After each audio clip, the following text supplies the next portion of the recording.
Highway का भूतिया ढाबा। ये कहानी एक ऐसे भूतिया ढाबे की है जो दिन के समय तो लोगों को खंडर नजर आती है, लेकिन जैसे ही रात होती है आलीशान ढाबा बनकर जगमगाने लगती है। फिर जो भी इसके माया जाल में फंसता है वो खूंखार प्रेतात्मा बनकर रह जाता है। एक रात निशा अपने कॉलेज के हॉस्टल से अपने घर के लिए रवाना होती है। तभी हल्की बारिश शुरू हो जाती है और तेज हवा चलने लगती है। फिर अचानक निशा का मोबाइल बज उठता है। हेलो पापा, पापा मैं हॉस्टल से निकल चुकी हूँ, 2 घंटे में घर पहुँच जाऊंगी। ठीक है, अपना ध्यान रखना बेटी। निशा कुछ दूर जाती है तो अचानक से बारिश तेज हो जाती है और हवा भी साए साए कर तूफानी हो जाती है। निशा को काफी देर तक हाईवे पर कोई गाड़ी नजर नहीं आती। रात के समय चलकर तो आफत ही मोल ले ली मैंने। हाईवे तो लगभग सूना ही हो गया है। रास्ते में कोई ढाबा भी तो नजर नहीं आ रहा। निशा कार में अकेली थी, इसीलिए उसे थोड़ी घबराहट होने लगी, मगर फिर भी वो हिम्मत करके आगे बढ़ रही थी कि तभी अचानक रास्ते में एक ढाबा आ गया। यात्री भोजनालय। अरे ये तो सचमुच का ढाबा है और वो भी शानदार ढाबा नजर आ रहा है। देखो, यहाँ तो बहुत सारी गाड़ियाँ भी नजर आ रही है। ये सब देखकर निशा के मन का डर जाता रहता है और वो झट से अपनी गाड़ी पार्क कर ढाबे में चली जाती है। मगर वो जैसे ही अंदर जाती है तो हैरान रह जाती है। बाहर जैसी रौनक दिखाई दे रही थी, अंदर ऐसा कुछ नहीं था। अंदर घोर सन्नाटा पसरा था। अरे कोई है? ये ढाबा इतना सुनसान क्यों है भाई? निशा जैसे ही ये आवाज लगाती है, अचानक से एक रूम का डोर खुलता है और उसमें से एक महिला बाहर आती है। ये ढाबा इतना सुनसान क्यों है? क्योंकि ये भूतिया ढाबा है, इसीलिए सुनसान और वीराना है। पर बाहर से तो ऐसा नहीं दिख रहा था। आप कौन हैं? मैं इस ढाबे यानी यात्री भोजनालय की मालकिन हूँ। जो भी मेरे इस माया जाल में फंसता है वही मारा जाता है। अब तुम भी मारी जाओगी। ये कहकर वो महिला एकाएक खूंखार प्रेतात्मा में बदल जाती है और तभी अंधेरा छाने के साथ ही निशा की चीख सुनाई देती है। नहीं नहीं, मुझे मत मारो, मुझे छोड़ दो, कोई बचाओ मुझे। ये चुड़ैल मुझे मार डालेगी, बचाओ बचाओ। निशा की इस चीख के साथ ही सब शांत हो जाता है और ढाबा फिर से जगमगाने लगता है। कुछ दिन बाद आयुष नाम के एक नौजवान के साथ भी यही भ्रम होता है। वो रात के समय हाईवे से गुजरते हुए भूतिया ढाबे की चमक दमक देखकर वहां रुक जाता है। ढाबा तो एकदम टिप टॉप दिखता है, क्यों ना खाना खाकर आगे चला जाए। आयुष ये कहकर जैसे ही गाड़ी से उतरने लगता है, एकाएक निशा उसके सामने आ जाती है और उसे सावधान करते हुए कहती है, आप यहाँ से तुरंत लौट जाइए। ये ढाबा भूतिया ढाबा है, अगर आप अंदर गए तो वापस नहीं आ पाएंगे। इतना शानदार ढाबा भूतिया कैसे हो सकता है? हटो पीछे, मुझे जाने दो। ये कहकर आयुष जैसे ही आगे बढ़ने लगता है, निशा एकाएक प्रेतात्मा में बदल जाती है। उसकी आंखें लाल अंगारों की तरह जलने लगती है और वो आयुष पर चिल्लाते हुए कहती है, सुना नहीं मैंने क्या कहा? जिंदा रहना चाहता है तो भाग जा, भाग जा यहाँ से। निशा का ये रूप देखकर आयुष बहुत ही डर जाता है। अरे तुम शायद सच कह रही हो, मैं जा रहा हूँ। ये कहकर आयुष अपनी गाड़ी लेकर वहां से तुरंत निकल लेता है। बच गया। आज तो समझो जान ही चली जाती। पर इस प्रेतात्मा का कहना पड़ेगा, बहुत भली थी बेचारी। आज मैं इसी के कारण जिंदा हूँ। ये कहकर आयुष अपने घर की तरफ रवाना हो जाता है और समय के साथ साथ इस हादसे को लगभग भूल सा जाता है। फिर एक दिन सुबह सुबह अखबार लेकर बैठता है तो अचानक से फिर चौंक कर रह जाता है।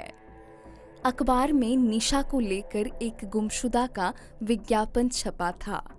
लिखा था कि निशा नाम की लड़की गुम है, उम्र 24 साल, किसी को मिले तो तुरंत इस नंबर पर फोन करे।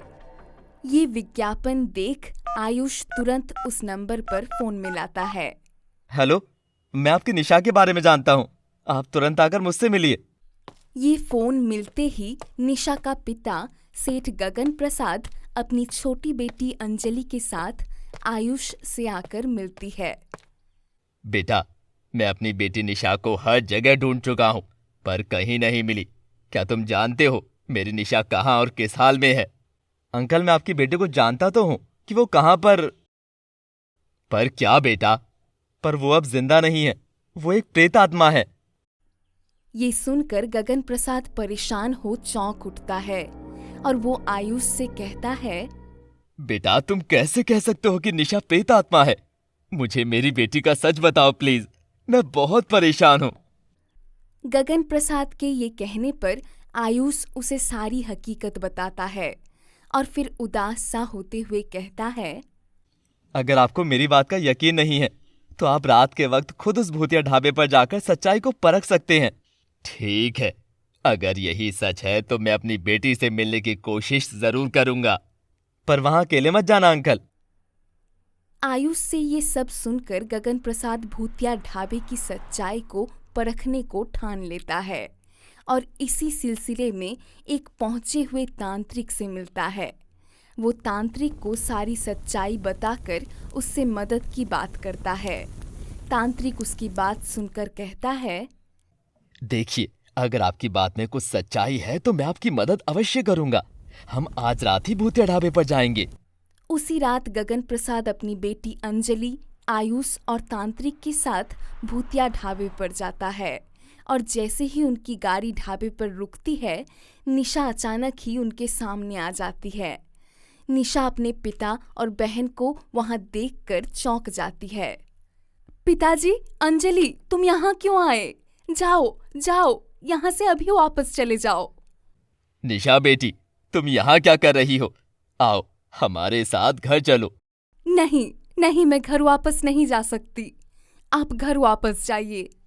पर हम तो इस शानदार ढाबे में भोजन करके ही वापस जाएंगे।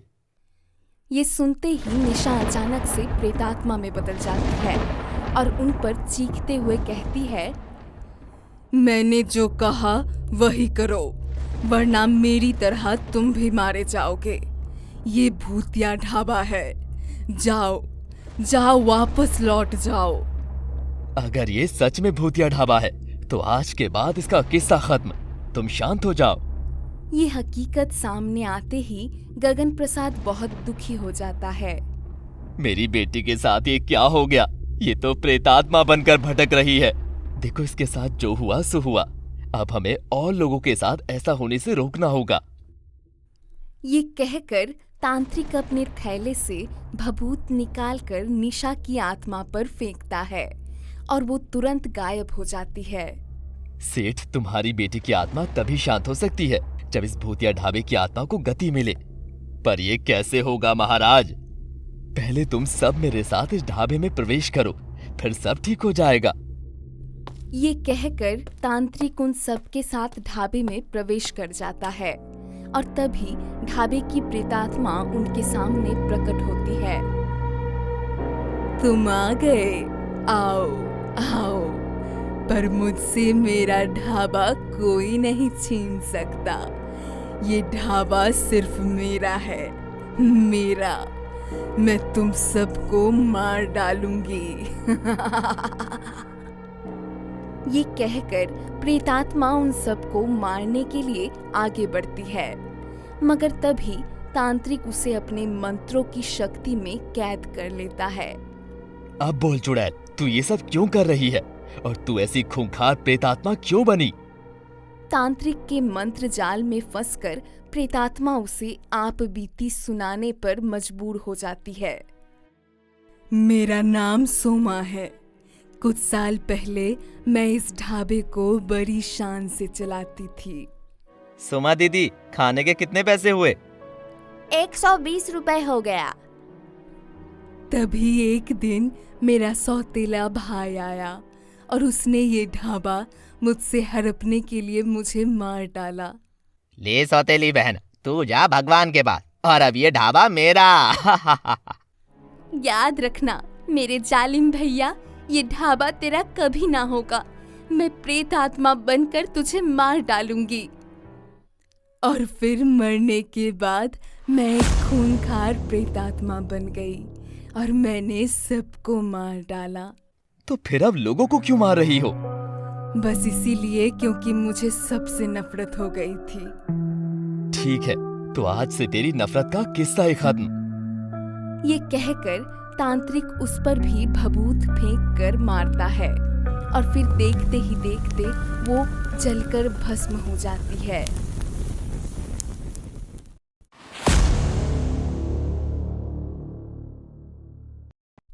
चिंपू, एलियन और टीना मीना। एक दिन चिंपू, टीना और मीना स्कूल से घर वापस आ रहे थे कि तभी रास्ते में उनको एक अजीब सा बालक मिल जाता है। अरे तुम कौन हो? मुझे तो ये किसी भूत प्रेत का बच्चा लग रहा है चिंपू।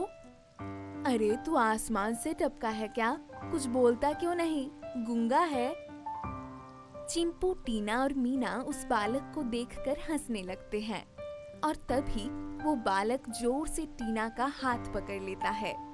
उसके हाथ पकड़ते ही टीना को बिजली का हल्का करंट लगता है और वो थर-थर कांपने लगती है। अरे छोड़ मेरा हाथ, तू बिजली का बना है क्या भाई? नहीं, मुझ में अपार ऊर्जा भरी है, इसलिए तुमको बिजली का झटका लगा। पर तूने टीना का हाथ क्यों पकड़ा? तुम्हारी भाषा को समझने के लिए, हाँ समझने के लिए। ये सुनकर चिंपू, टीना और मीना तीनों हैरान रह जाते हैं। ये तो बताओ, तुम हो कौन भाई? मैं एलियन हूँ, मेरा नाम एली है। तुम कहाँ रहते हो? बहुत दूर अंतरिक्ष में रहता हूँ। मैं गलती से यहाँ पहुँच गया, गलती से। पर गलती से यहाँ कैसे पहुँचे, वो भी तो बताओ। ये सुनकर एली उनको अपनी धरती पर आने की घटना के बारे में बताने लगता है। मैं बहुत दूर एक दूसरे ग्रह पर रहता हूँ। एक दिन मैं खेलते खेलते एक विमान में चढ़ गया और ये विमान अचानक ही उड़ने लगा। फिर धरती पर आकर उतरा और मैं उसमें से उतरकर भाग निकला और वो विमान तुम्हें यहाँ छोड़कर वापस चला गया। हाँ, यही हुआ था, बिल्कुल यही हुआ था। ये कहते कहते एली बहुत उदास हो जाता है और उसकी उदासी देखकर बच्चों को उस पर बहुत दया आती है। हमारे दोस्त बनोगे एली? हाँ, बनूंगा। ऐ मूर्ख, ये भी तो सोच, हम एली को अपने घर कैसे रख सकते हैं? किसी ने देख लिया तो क्या होगा? क्यों ना हम पहले एली को छिपाने की जगह ढूंढ लें और फिर इसे साथ रखें। ये सुनकर एली अजीब ढंग से हंसने लगता है और कहता है, अरे मुझे छिपाने की जरूरत नहीं है, मैं तो खुद ही छिप सकता हूँ। ये देखो, छिप जाता हूँ। ये कहकर एली एकाएक अदृश्य हो जाता है और चिंपू, टीना, मीना आश्चर्य में पड़ जाते हैं। अरे एली तो गायब हो सकता है और फिर से ऐसे दिखाई भी दे सकता हूँ। एली, आज से तुम हमारे साथ हमारे घर पर रह सकते हो दोस्त। उस दिन से एली चिंपू, टीना और मीना के साथ अदृश्य रूप में रहने लगता है। एक दिन उनकी माँ शांता टीना और मीना से कहती है, टीना तुम सब बर्तन धोकर रखो और मीना तुम घर की साफ सफाई कर दो, पर ध्यान रखना सब काम अच्छे से करना। ठीक है माँ। टीना रसोई में बर्तन धोने जाती है तो अचानक ही एली उसके सामने प्रकट होता है। टीना, क्या मैं अपनी मैजिक पावर से बर्तन साफ कर दूं? क्या? क्या तुम ये कर सकते हो एली? जरा करके तो दिखाओ। टीना के ये कहते ही एली बर्तनों पर अपनी मैजिक पावर छोड़ता है और पल भर में ही बर्तन नए बर्तनों जैसे चमक उठते हैं। ये देख टीना बहुत खुश होती है। तुम्हारी इस मदद के लिए थैंक्स एली। तभी एली अदृश्य हो मीना के पास जा प्रकट होता है। मीना, क्या मैं अपनी मैजिक पावर से घर की साफ सफाई कर दूं क्या? एली कर दो ना प्लीज, तुम्हारा एहसान होगा। मीना के ये कहते ही एली की मैजिक पावर काम करने लगती है और देखते ही देखते सारा घर चमक उठता है। ये देख मीना खुशी से उछलने लगती है। वाह एली, तुमने तो कमाल ही कर दिया दोस्त। तुमको पसंद आया ना? हाँ, बहुत पसंद आया एली। मीना ये कह रही होती है कि तभी शांता आ जाती है और उसे देखते ही एली गायब हो जाता है। फिर शांता घर की साफ सफाई देखती है तो हैरान रह जाती है। ओए गणपति बप्पा, 5 मिनट भी नहीं लगी और घर का चकाचक साफ सफाई हो गई। ये कैसे हुआ? मेरे जादू से हुआ माँ। हमारी समझ में तो तेरा जादू ना आया। तभी शांता रसोई में जाकर बर्तन देखती है तो वहाँ भी हैरान रह जाती है। ओए गणपति बप्पा, यहाँ भी चमत्कार। देखियो तो बर्तन कैसे नए जैसा चमक रहा है। तू कैसे किया टीना? अपने हाथों से किया माँ। हूँ? तुम दोनों तो कमाल ही करने लगी। चिंपू पढ़ाई लिखाई में बहुत कमजोर था और बार बार रटने पर भी उसको कुछ याद नहीं रहता था। इसीलिए स्कूल में मैम रोज उसे डांटती रहती थी। एक दिन चिंपू प्रश्नों के उत्तर याद कर रहा था तो एली उसके पास आकर कहता है, चिंपू, तुम क्या कर रहे हो? देखते नहीं, मैं प्रश्नों के उत्तर याद कर रहा हूँ। मुझे तंग मत करो एली। अगर उत्तर याद नहीं हुए तो मैम बहुत डांटेगी और मेरी बहुत बेइज्जती होगी। बिल्कुल बेइज्जती नहीं होगी चिंपू, तुम सबसे अच्छे उत्तर दोगे। तुम ये क्या कह रहे हो एली? ऐसा कैसे हो सकता है? ऐसा मेरी मैजिक पावर से होगा। तुम अपना माथा इधर तो करो, इधर करो। एली के ये कहने पर चिंपू अपना सर उसकी तरफ कर देता है और एली अपनी 2 उंगलियां उसके माथे पर रखता है तो चमत्कार ही हो जाता है। एली थैंक्स दोस्त, मुझे तो सब प्रश्नों के उत्तर याद हो गए।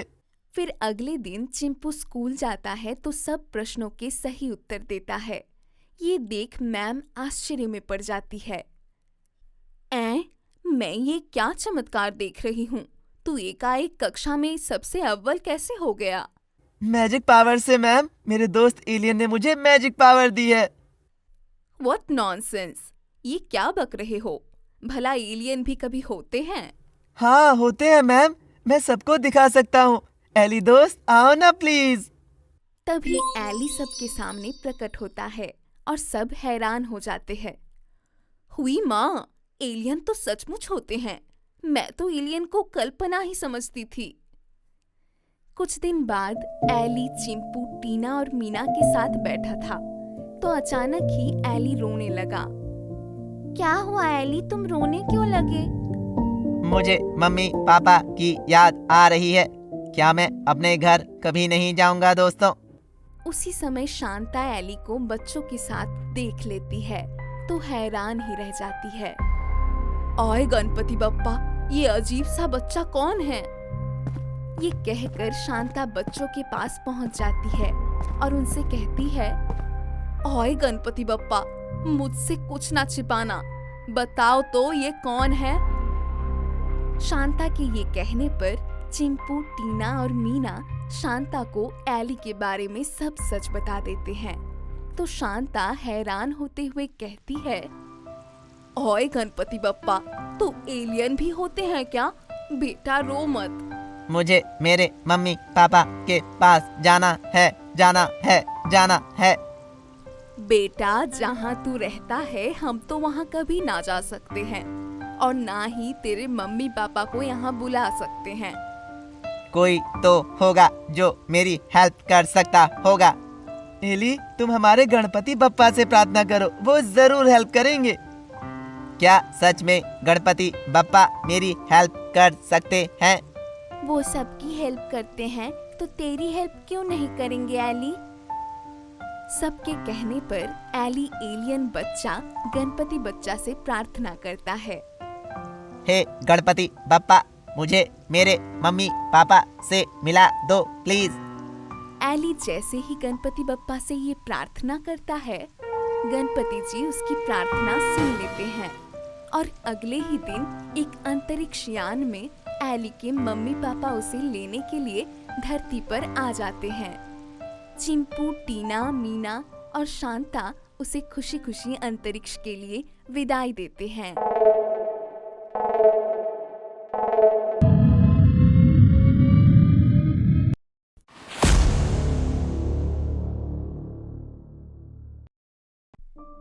रघु हाथ की ठेली पर बोरियां लाद कर चलने लगता है। अचानक ही आसमान में बादल गरजने लगते हैं।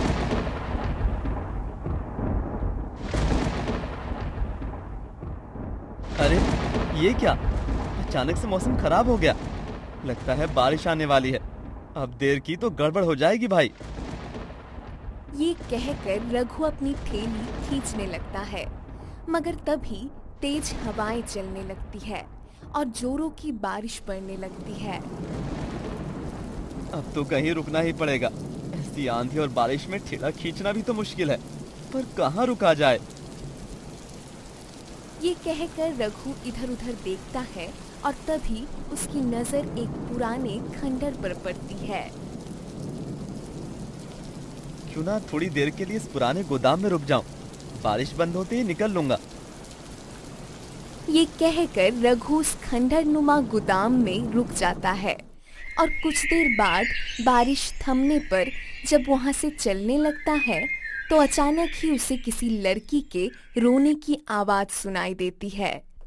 कुछ दूर एक लड़की बैठकर रोए जा रही थी। उसके कपड़े बारिश में तर हो गए थे और उनमें से पानी टपक रहा था। रघु उस लड़की से कहता है, तुम कौन हो बहन, और यहाँ अकेले में बैठकर क्यों रो रही हो?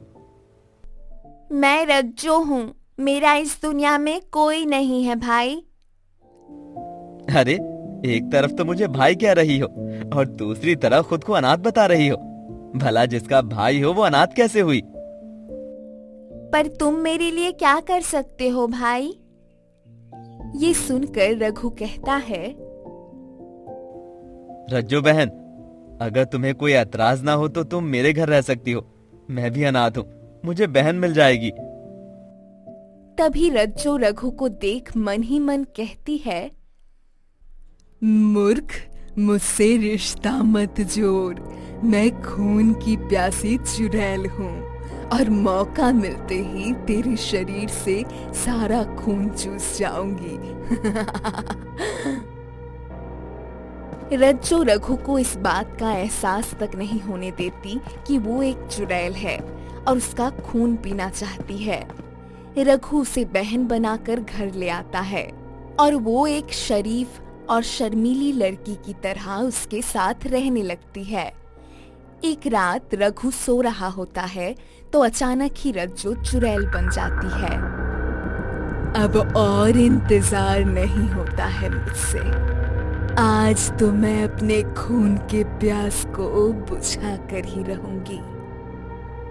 ये कहकर चुड़ैल जैसे ही रघु की तरफ बढ़ती है, अचानक ही उसे रघु में अपना पूर्व जन्म का भाई दिखाई देने लगता है और साथ ही उसकी याद हो आती है।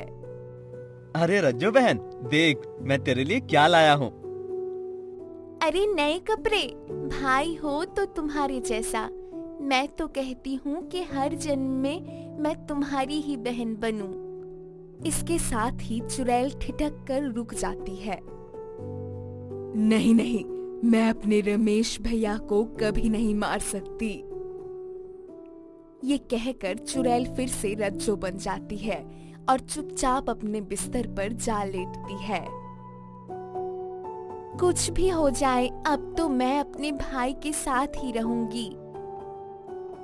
उस दिन के बाद रज्जो रघु के साथ उसकी बहन बनकर रहने लगती है और उसका पूरा ख्याल रखती है। रज्जो उसके लिए सुबह शाम खाना बनाती और घर को संभालती। शाम को रघु को काम से लौटने में जरा भी देरी हो जाती तो रज्जो उसकी चिंता कर बेचैन हो उठती। पता नहीं कहाँ रह गया, अब तक तो आ जाना चाहिए था। और जब रघु देर करके घर लौटता तो उसे डांटने लगती। भैया, घर लौटने में इतनी देर क्यों कर दी? जानते भी हो मुझे कितनी चिंता हो गई थी। अरे तुम मेरी चिंता ना किया करो बहन, मुझ गरीब का तो काम ही ऐसा है कि देर हो ही जाती है। बस करो भैया, तुम शाम होने से पहले ना आओ तो मैं पागल सी हो जाती हूँ। क्या तुम मुझसे इतना प्यार करती हो बहन? और नहीं तो क्या, भैया कोई तुम्हें तकलीफ दे तो मैं उसे जिंदा न छोड़ूं। समय बीतता जाता है और एक दिन रघु बाजार में अपनी हाथ ठेली लेकर काम करने जाता है। उस दिन बहुत अधिक गर्मी पड़ रही थी। रघु तपती गर्मी में बोझ से लदी ठेली खींचता है तो अचानक ही चक्कर खाकर जमीन पर गिर पड़ता है। लोग उसे अस्पताल पहुंचाते हैं। फिर जैसे ही रज्जो को इस हादसे की जानकारी मिलती है तो उसका दिल बैठ जाता है। मेरे भाई के साथ अचानक ये क्या हो गया भगवान? मुझे अपने भाई की जान बचानी होगी। ये कहकर रज्जो भागते हुए अस्पताल आती है। तो आप इनकी बहन है। देखिए, तुरंत 1 लाख रुपए लेकर आइए, वरना हम आपके भाई की जान नहीं बचा पाएंगे। ये सुनकर रज्जो के पैरों तले से जमीन ही खिसक जाती है। वो एक चुड़ैल थी और उसने कभी सपने में भी नहीं सोचा था कि उसे कभी पैसे की जरूरत पड़ सकती है। इसलिए रज्जो बेबस हो जाती है और फिर एक तरफ जाकर फूट फूट कर रोने लगती है। भैया, ये क्या हो गया भैया? अब मैं रुपए कहाँ से लाऊं?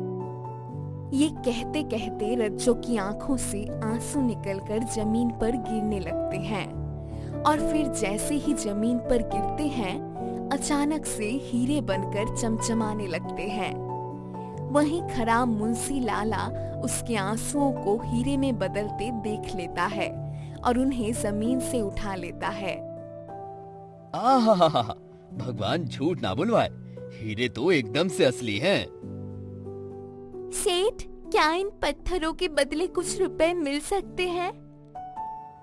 हाँ, बोलो, कितना रुपया चाहिए? मुझे अपने भैया का इलाज कराने के लिए 1 लाख रुपए चाहिए। रज्जो के ये कहते ही मुंशी लाला तुरंत अपने थैले में हाथ डालता है और पूरे 1 लाख रुपए रज्जो के हाथों में थमा देता है। भगवान आपका भला करे लाला, आपने कांच के टुकड़ों के बदले मुझे रुपए दे दिए।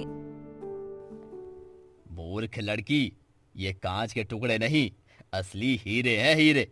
तेरे जादुई आंसुओं से बने असली हीरे। रज्जो को जैसे ही रुपए मिलते हैं रघु का इलाज हो जाता है और वो घर आ जाता है। मगर लालची मुंशी लाला रज्जो के जादुई आंसुओं और हीरो के बारे में ही सोचता रह जाता है। भगवान झूठ ना बुलवाए, मुंशी लाला, वो लड़की तो तेरे लिए हीरो की खान बन सकती है। अगर उसके आंसू निकालकर हीरे पैदा किए जाएं, तो मैं डायमंड किंग बन सकता हूँ। यही सोचकर मुंशी लाला रज्जो के पीछे पड़ जाता है और एक दिन अपने आदमियों से कहता है, भगवान झूठ ना बुलवाए, रंगा और राका, भाई मुझे वो रज्जो चाहिए। रज्जो? कौन रज्जो सेठ? उस गरीब ठेले वाले रघु की बहन रज्जो। पर उसका तुम क्या करेगा सेठ? शादी बनाने की तो नहीं सोच रहा? अबे चुप कर और उसे उठाकर मेरे गोदाम पर लेकर आओ। मुंशी लाला रज्जो की असलियत से अनजान था और इसीलिए अपने बदमाशों को रज्जो को उठाकर लाने को कह देता है और वे उसे उठा भी लाते हैं। मगर गोदाम पहुंचने से पहले ही एक सुनसान जगह पर रज्जो उनसे कहती है, अगर तुम सबको अपनी जान से प्यार है तो मुझे यहीं छोड़ भाग लो, वरना मैं तुम्हारे खून से अपनी प्यास बुझाऊंगी। ये सुनकर रंगा और राका हंसने लगता है। अबे खून पीने की बात तो ऐसे कर रही है जैसे कि ये कोई चुड़ैल हो। इतनी खूबसूरत और जवान लड़की चुड़ैल तो नहीं हो सकती रंगा। हाँ, बिजली जरूर हो सकती है। देखो तो कैसे बिजलियां गिरा रही है।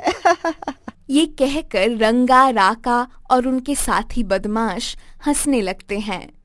उनको इस तरह हंसते देख रज्जो को उन पर गुस्सा आ जाता है और वो देखते ही देखते एक खूंखार चुड़ैल में बदल जाती है। हंसो, जितना हंसना है हंस लो, क्योंकि अब तुम्हारे मरने का समय आ गया है। रज्जो का ये रूप देखकर उन सब के प्राण छूटने लगते हैं। हमें माफ कर दो चुड़ैल, हमसे गलती हो गई। अब भुगतो अपनी गलती की सजा। अब तो मैं तुम सबका खून पीकर अपनी प्यास बुझाऊंगी। ना ना, भगवान के लिए हम पर दया करो चुड़ैल, हमें जाने दो। अब तो तुम्हारे ऊपर जाने का समय आ गया है। ये कहकर चुड़ैल जैसे ही उनकी तरफ बढ़ने लगती है और पीछे से अचानक ही रघु की आवाज सुनाई देती है। रज्जो, रज्जो कहाँ हो तुम? तुम ठीक भी हो मेरी बहन? जैसे ही चुड़ैल के कानों में ये आवाज पड़ती है वो तुरंत रज्जो बन जाती है और उसको रज्जो बनते ही बदमाश खुश हो जाते हैं। अबे बच गए भगवान की दया से, अब भागो यहाँ से। रंगा ठीक कहता है, इससे पहले कि रज्जो फिर से चुड़ैल बने हमें भाग जाना चाहिए। ये कहकर बदमाश मौका मिलते ही वहाँ से भाग जाते हैं और तभी रघु वहाँ आ पहुँचता है। तुम ठीक तो हो ना बहन? तुम्हें बदमाशों ने कुछ कहा तो नहीं? तेरी बहन को कोई कुछ कह दे इतनी हिम्मत किसमें है? देखा नहीं, सब बदमाश मुझसे डर कर भाग गए। ठीक है, मेरी पहलवान बहन, अब घर चलें। मुंशी लाला के आदमी जब उसे रज्जो की असलियत बताते हैं तो वो हंसने लगता है। भगवान झूठ ना बुलवाए। अब एक कम वक्त तो अगर वो चुड़ैल भी है तो भी हमारे बड़े काम की है। जानते भी हो, जब वो रोती है तो उसके आंसू हीरे बन जाते हैं, हीरे। ये क्या बोला सेठ? क्या ऐसा भी कभी हो सकता है? भगवान झूठ ना बुलवाए। अबे ऐसा मेरी आंखों के सामने हुआ है।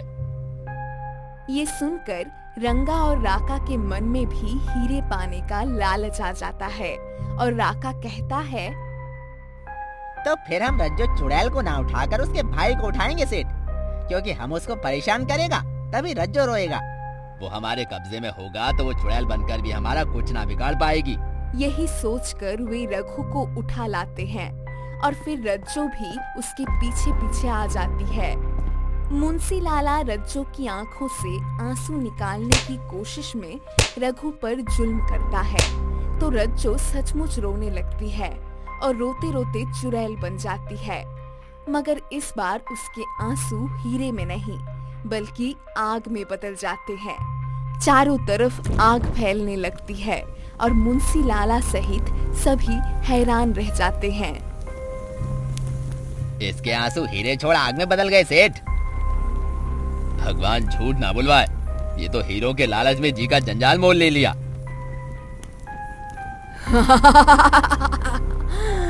अब देखना ये आग तुम्हें कैसे जलाकर राख कर देगी। आग को अपनी तरफ बढ़ते देख वे सब वहां से भाग लेते हैं, मगर आग भी बड़ी तेजी से उनके पीछे पीछे बहने लगता है। इतने में मंदिर आ जाता है और मंदिर को देखकर मुंशी लाला कहता है, अबे जान की खैरियत चाहते हो तो मंदिर में घुस लो। मुंशी लाला के ये कहते ही वे सब मंदिर में घुस जाते हैं और फिर मंदिर तक पहुंचते पहुंचते आग अपने आप ही अदृश्य हो जाती है। चुड़ैल फिर से रज्जो बन जाती है और रघु को अपने पूर्व जन्म के रिश्तों के बारे में बताकर वो भी हवा में गायब हो जाती है।